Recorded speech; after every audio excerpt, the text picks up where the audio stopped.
जय श्री कृष्ण दोस्तों। आज के समय में कुछ लोगों को लगता है कि क्या महाभारत सिर्फ एक मनगढ़ंत कहानी है या समय की परतों में छिपी सच्चाई है। दोस्तों, इसी विषय पर मैं आपको एक कहानी सुनाता हूँ। कहानी को आखिर तक जरूर सुनना।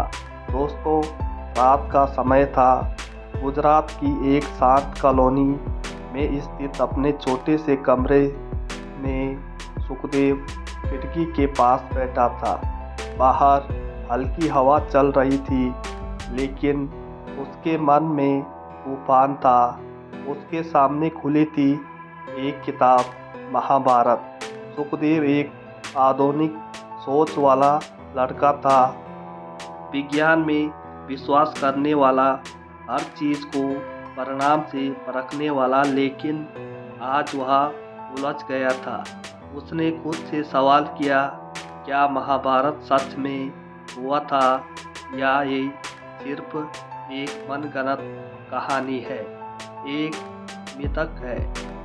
तभी उसके दादाजी, जो गांव से कुछ महीनों के लिए उसके पास आए थे, कमरे में आए। उन्होंने सुखदेव की आंखों में बेचैनी देख ली। क्या हुआ बेटा? उन्होंने मुस्कुराते हुए पूछा।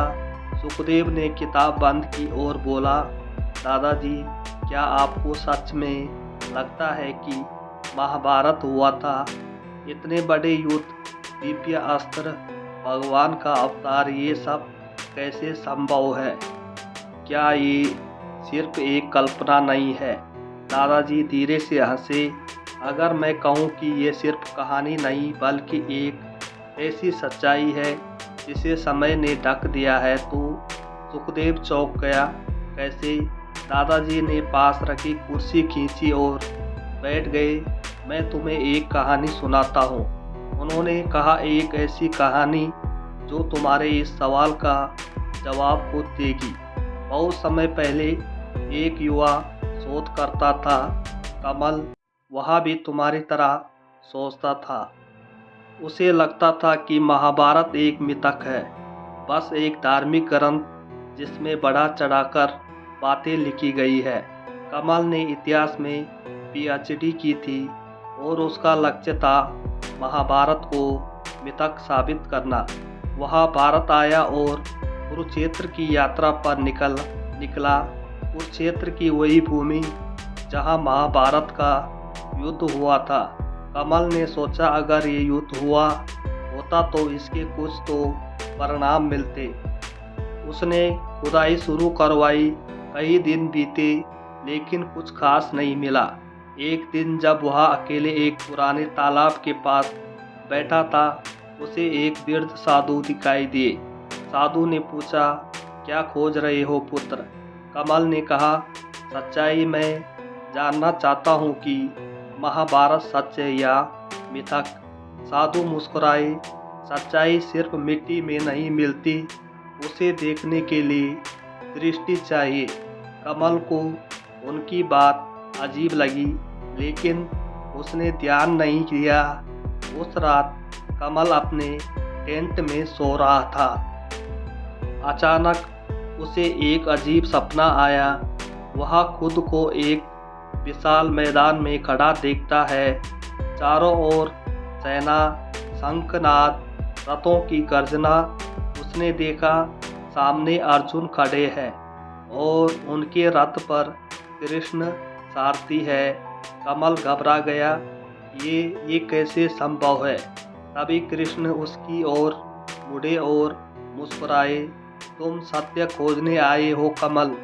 कमल हल्काते हुए बोला, हाँ, लेकिन ये तो सपना है। कृष्ण बोले, हर सत्य पहले कल्पना लगता है। अर्जुन ने धनुष उठाया और कहा, यह युद्ध सिर्फ अस्त्रों का नहीं, धर्म और अधर्म का है। कमल ने चारों ओर देखा। भीष्म, द्रोण, कर्ण सब वहाँ थे। वह चिल्लाया, लेकिन ये सब इतिहास में कैसे हो सकता है? इतने दिव्य अस्त्र, ये तो साइंस के खिलाफ है। कृष्ण ने कहा, साइंस सीमित है, सत्य नहीं। कमल अचानक जाग गया। उसका शरीर पसीने से भीगा था।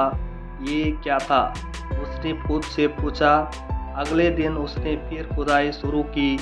इस बार उसे कुछ अजीब मिला, एक धातु का टुकड़ा जो सामान्य नहीं था। जब उसे जांच के लिए भेजा गया तो वैज्ञानिक हैरान रह गए। उसमें रेडिएशन की निशान थे, जैसे किसी परमाणु विस्फोटक के बाद होते हैं। कमल के मन में सवाल उठे, क्या महाभारत में वर्णित ब्रह्मास्त्र वास्तव में कोई उन्नत हथियार था? कमल ने और रिसर्च की। उसे पता चला द्वारका नगरी के अवशेष समुद्र के नीचे मिले हैं। कई प्राचीन ग्रंथों में समान घटनाओं का वर्णन है। भूगोल विज्ञान के आधार पर महाभारत के समय का अनुमान लगाया गया है। अब उसका विश्वास डगमगाने लगा।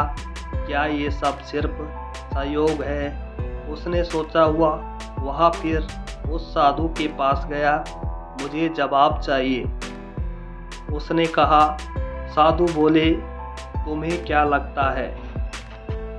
कमल चुप हो गया।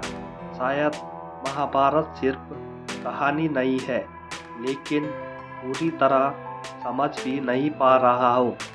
साधु मुस्कुराए। महाभारत एक घटना भी है और एक शिक्षा भी। कैसे? जो हुआ वह इतिहास है, लेकिन जो सिखाता है वह स्वार्थ सत्य है।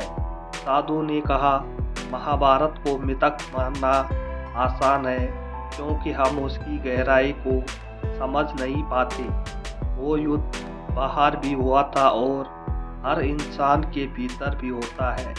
कौरव और पांडव सिर्फ लोग नहीं है, वो हमारे अंदर के गुण और दोष है। कमल की आंखें खुल गई। दादाजी ने कहानी समाप्त की।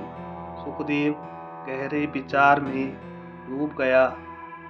तो क्या महाभारत सच है? उसने पूछा। दादाजी बोले, ये तुम्हारे देखने पर निर्भर करता है। अगर तुम सिर्फ चमत्कार देखोगे तो ये मिथक लगेगा। अगर तुम अर्थ समझोगे तो ये सत्य बन जाएगा। उस रात सुखदेव ने फिर से महाभारत की किताब उठाई। इस बार वह सिर्फ कहानी नहीं पढ़ रहा था, वह अपने अंदर के युद्ध को समझ रहा था।